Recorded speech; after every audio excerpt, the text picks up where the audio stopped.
Hey everyone! Today we're going to pull back the curtain on a really powerful institution in Southeast Asia's biggest economy, the Komisi Pemberantasan Corruption, better known as the KPK.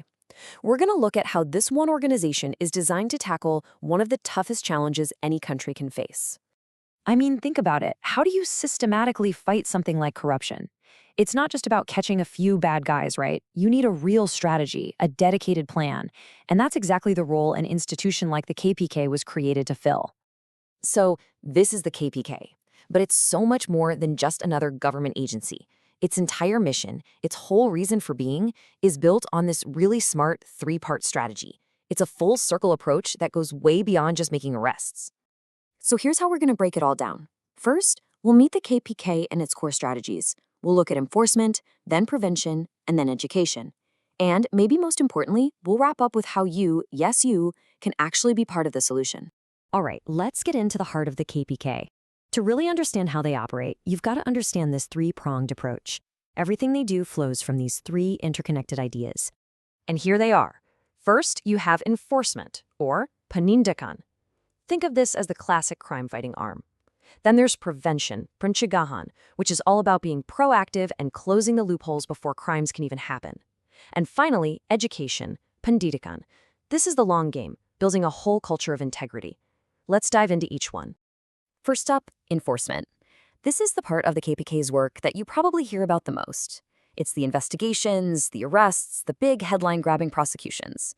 It's about taking direct action. 154. Now, that might just seem like a number, but think about it. As of early 2026, this was the number of active suspects in KPK investigations.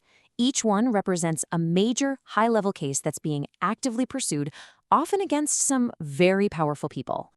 Now check this out, 1,215. In just the first 5 months of 2025 alone, that's how many complaints from the public the KPK took in and processed. You know what that number really shows? It signals growing public trust. It means people are starting to believe that if they speak up, someone is actually listening. And to make it really concrete, here are just a few examples of recent cases. They're investigating everything from road projects and ministerial extortion to shady corporate deals and investment funds.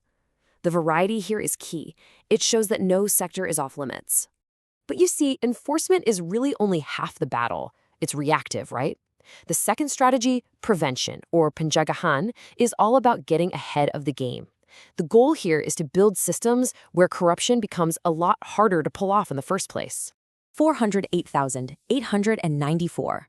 That's how many wealth reports, they call them LHKPN, were submitted by public officials.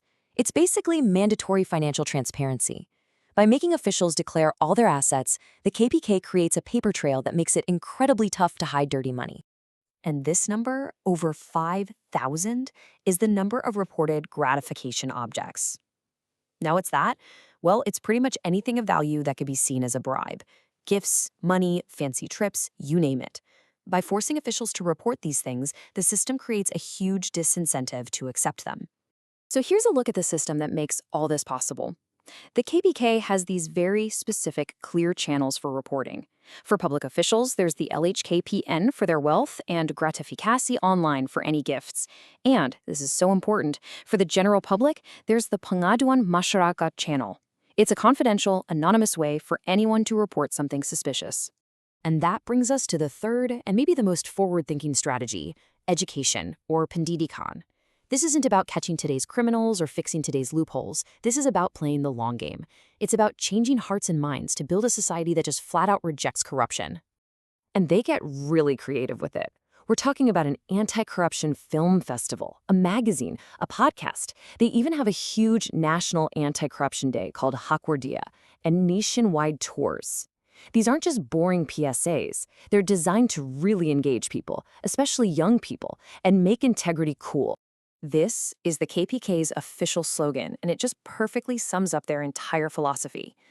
Junjung Integritas lawan corruption. It means uphold integrity, fight corruption.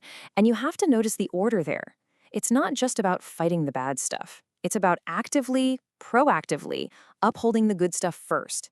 It's a simple but incredibly powerful call to action. So after seeing this whole system in action, the enforcement, the prevention, and the education. The big question is, okay, so what can I do? Let's look at exactly how you can be a part of this. The most direct thing any of us can do is to use those official channels. If you see something that just doesn't feel right, there is a secure, anonymous way to report it. Your voice can be a trigger for change. Now, for anyone in public service, the duty is crystal clear. You have to be diligent about reporting your wealth and any gifts you receive. This isn't just about filling out forms. It is the absolute foundation of public trust and accountability. And for the rest of us, those wealth reports are public tools for a reason. You can actually look at them. You can monitor them to help hold officials accountable. An active, informed public is one of the best defenses against corruption there is. Because in the end, this whole fight comes down to a million tiny choices made by individuals every single day. The KPK can build the framework, but the culture, well, that's built by all of us. So the final question is pretty simple. Integrity is a choice. What will yours be?